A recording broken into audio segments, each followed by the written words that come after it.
This is the Spiritual Tea Report with your host, Hathor Sekma L. And today we are going over David and the Serial Killers, Part 1. And why I'm saying this Part 1 is because we're going to go into two parts of this. And there's been a lot going on with David and this story with Celeste.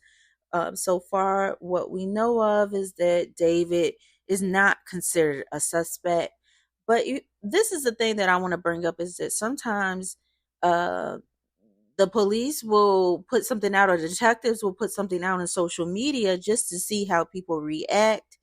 And this really caught my attention because there's so much going on where there's two Celeste, where there was the younger Celeste that they found in the Tesla, in David's Tesla, and then you have the older Celeste that looks just like the other Celeste. Um, just a lot of confusion going on, a lot of speculation going on. And of course, I come at a different angle of things. Um, if you know me, you know that I like to look at a situation and relationships and mostly everything through a spiritual lens, and I study numbers. So to understand the aspects of people's consciousness, I look at soul contracts and I look at these numbers, and I also do a thing called facial recognition. So that's how my content usually works. Is that I want to go into more of a spiritual in-depth look instead of looking at all the total evidence of everything. Of course, we have to use logic, but there also are ways that you can look into things spiritually. So what I did is I looked up um, something that all these five men have in common with David. And what I'm seeing is there's a pattern going on with these five men. Um, and I just want people to know that if you've seen my other spiritual tea reports I do, I do look into crime. And I've had clients where I look into murders, I look into cold cases, and I'm able to help people because usually people who die have a story or even come in when you're actually doing the work, whether it be astrology, numerology, or what I do with the soul contracts. So we really want to know what's going on. And I did that before with what's the real reason why Jalissa killed her child. That went around and that definitely circulated and did numbers. It has three parts to it. You definitely should check that out. But let's go back into the question I previously asked, and that is, what does David have in common with these five men? What is all in common with them? What was the pattern that I found? And I wonder, did you guess? Do you know? Because somebody came on there and when I did the preview, started throwing out names like they all had the name David.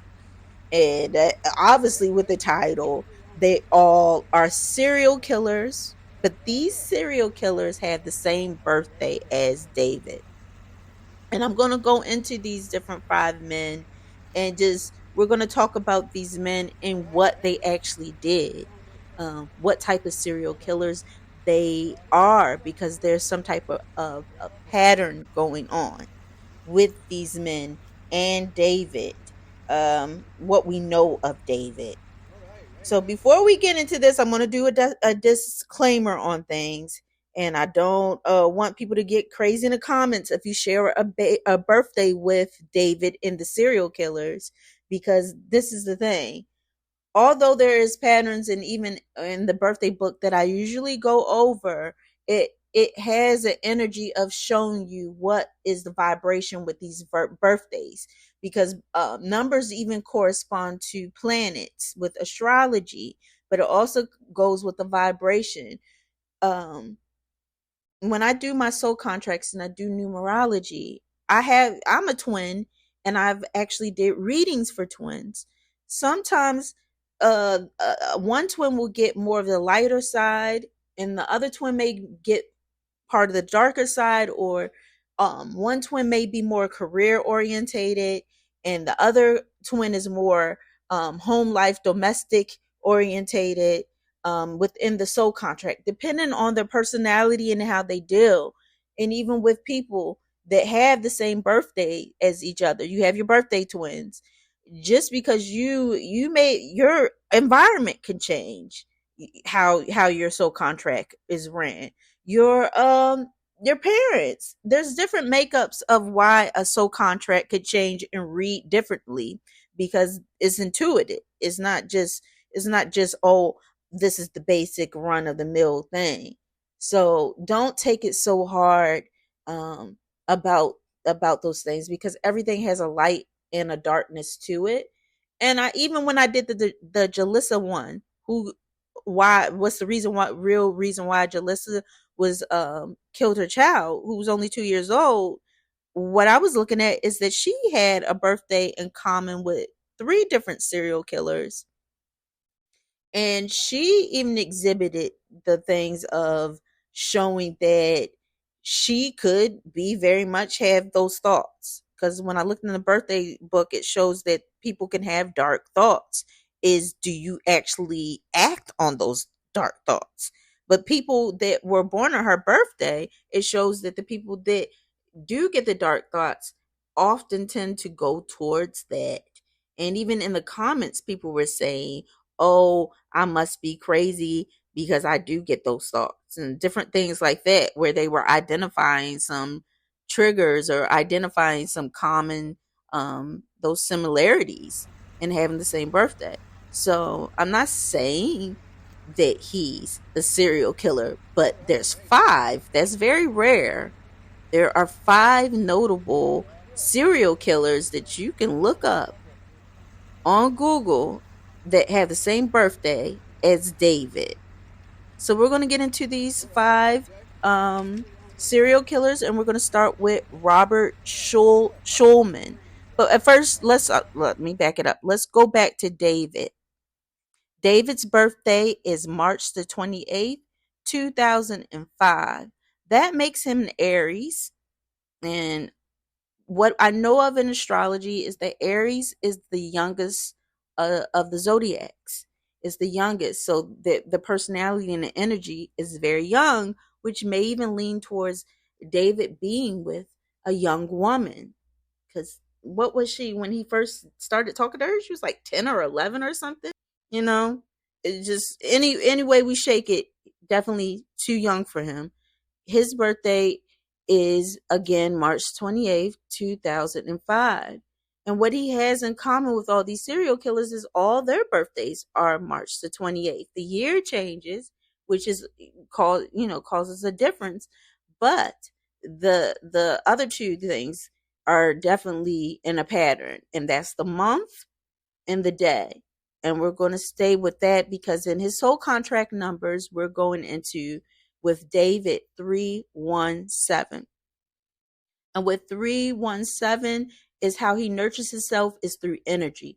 Aries can be very energetic people, and it could sway good or bad, but it's also emotional ties. It has emotions where they can be very emotionally driven to do certain things. And we're dealing with fire. We're dealing with zodiac of a fire element. So when we're dealing with a fire element, that energy can go really, really blazing hot, or it can cool down and it could go up and down. And part two, we're going to talk about David and Celeste and their love and compatibility and their energy together. But part one, we're just going to stick to dealing with David and these serial killers and just looking at that aspect spiritually. So just like I said, the moon energy of David shows that he can be very energetic, and he goes to the energy. So a lot of people who have three energy in their month tend to jump towards whatever energy serves them the best. um Especially like even with Pisces, they go towards the energy and then they kind of flip flop and go to a different energy of whatever feels the best, whatever feels good. In his case, it's the same thing with the Aries, but in a different way. It's more of like they definitely want to go to the parties, they want to feel good, they want to absorb people. So Aries tend to also absorb energy from their friends, from their lovers. They tend to do those things. Now, how he thinks that sun energy is he's very much about himself. He deals with the one. And you would think that a person who is really about themselves can be very selfish. They could be at times wanting their space. They can be a leader.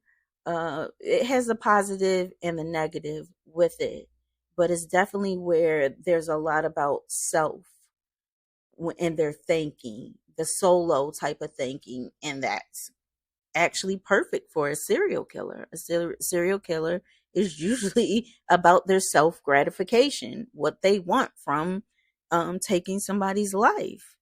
I'm just speaking on the terms of energy concerning just we're thinking about an Aries, and then we're just intuiting this energy of that one. Now his year is 7, which shows that he is in a year where he could be in transition. Because 2025 for David, we're looking at him being more in this transition of his life where things are changing, and it can even be a background of spiritual because we're dealing with the 7. Now I would like to get into Robert Schulman and who he is as a serial killer. Robert Schulman was born March the 28th, just like David, but his year is 1954, and his whole contract numbers go to 311. So we're seeing even a double in the one energy with this guy, Robert.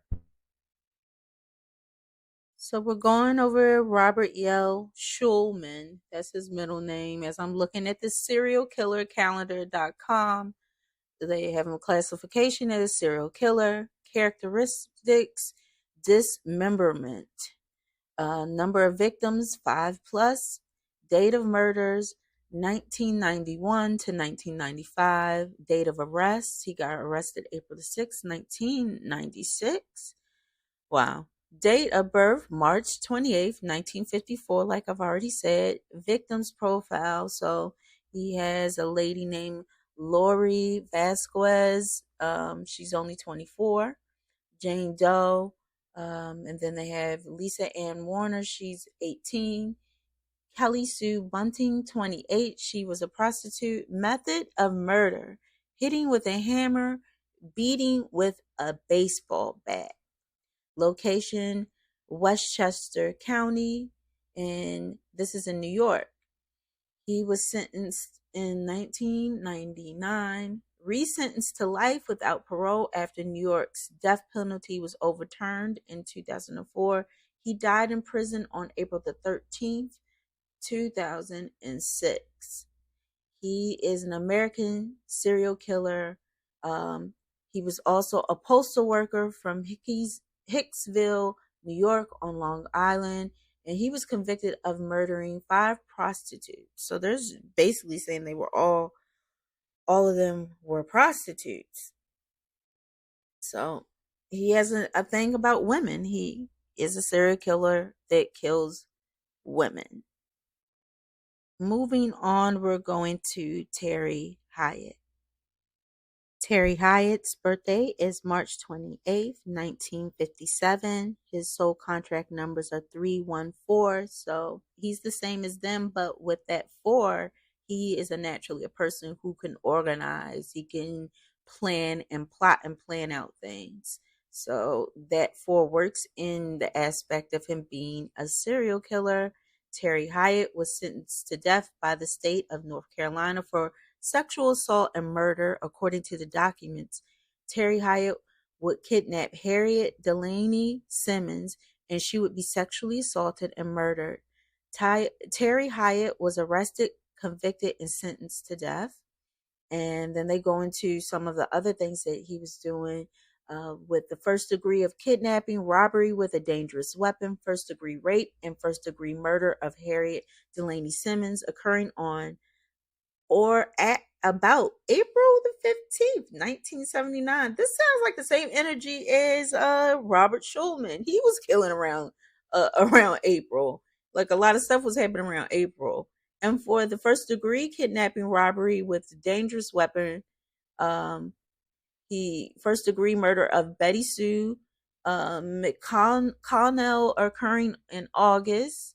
And then it goes on to say that, he was very malicious, premeditation, deliberation under felony murder rule, and they sentenced him to death. He's another one with women, where it's dealing with women. You can go to this website, it's mycrimelibrary.com, to find out about Terry Hyatt. He is in North Carolina, and I believe he's in a central prison and he's still alive. We're dealing with somebody who is dealing with feminine energy and then actually harming these women. And he was actually picking up women in a car, kind of similar to that one young lady that got into the car with the guy. And we don't even know how they all relate together or why that she got into the car with that man, but it's just sounding like the same type of energy. We're gonna go on to Hugo Basamente Perez. I don't know if I'm saying his name right, but he was born March the 28th, 1965, and his soul contract numbers are 313. Known as the Drum Killer, is a Chilean serial killer currently sentenced to life imprisonment of murder of two people for femicide, rape, sexual abuse, and corruption of minors. Towards the minor Ambar, don't get me, I'm not even saying that. I'm not perfect with Spanish. He confessed to having murdered two people in 1996, a crime for which he has not been convicted of. So he was doing some murdering around the same time as those other people were doing that. Hugo's crimes he committed in 1996, he murdered Helena and her son, who he had met in prison shortly before 1993. However, despite initially being considered a suspect, as he was the last person to see them alive, the case was closed and both people were reported missing. This was until Bustamante confessed on June 6th that he was the murderer and that he buried them in the yard of his house in a villa. And just shortly after he was released, he met Veronica Vasquez, who later became his partner, with whom he began living with her son. And they had some financial problems. He demanded money from his partner. She refused. He began to act violently towards her. And on January the 8th, 2005, there was an argument and he suffocated her to death. So, just because somebody looks like they're not the suspect, they could very well be. And if you would like to look up more about Hugo, you can definitely go and look up on Google about this guy and just find out more. But we are seeing that there is a pattern where it's definitely going after women. Obviously, the serial killers find women to be very vulnerable, and also that we're dealing with young women that can easily be manipulated and controlled. So we're seeing that there is a constant pattern with these killers. So far, we have gone over Robert Schulman, Terry Hyatt, Hugo Perez, and now we're going to get into Alexander Pavelenko. Pavelenko. I think he's Russian, but his birthday is March the 28th, 1971. His soul contract numbers go to 319. And when we're thinking about the 9 energy of him naturally, is he likes to be isolated. He's a mastermind. All the things that are just the great ingredients.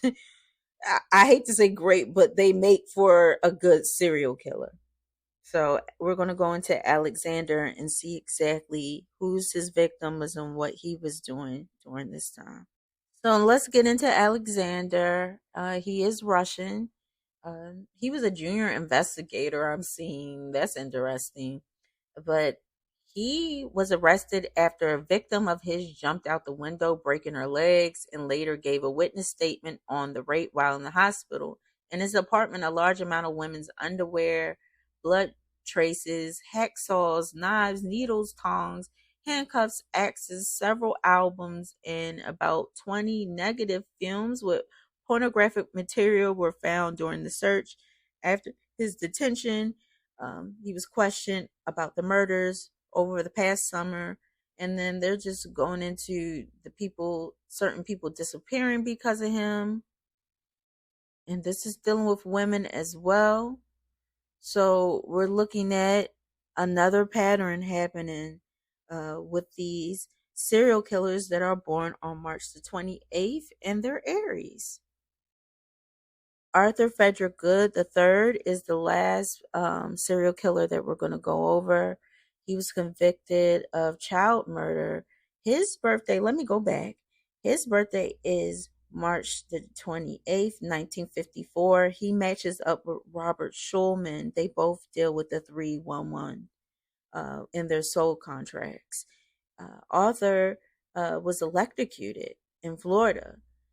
They're saying that he was borderline disabled and began to show the behavior of a pedophile in his teenage years and got into trouble with the law early, but was always released when his parents posted bail in mid 1975 after several reprobations of child abuse, among those molestation of a boy 9 years old and one 11 years old. Good was sentenced to 5 years of probation under the conditions of psychological treatment at Spring Grove Hospital in Baltimore. Good admitted himself to the treatment for several days, but then left the institution and journeyed to Cape Coral, Florida, where his parents had moved. On March 5th, 1976, Good committed a murder for which he was executed in Cape Coral, and happened upon 9-year-old Jason. So as you go into more, there was another child named Kenneth Dawson.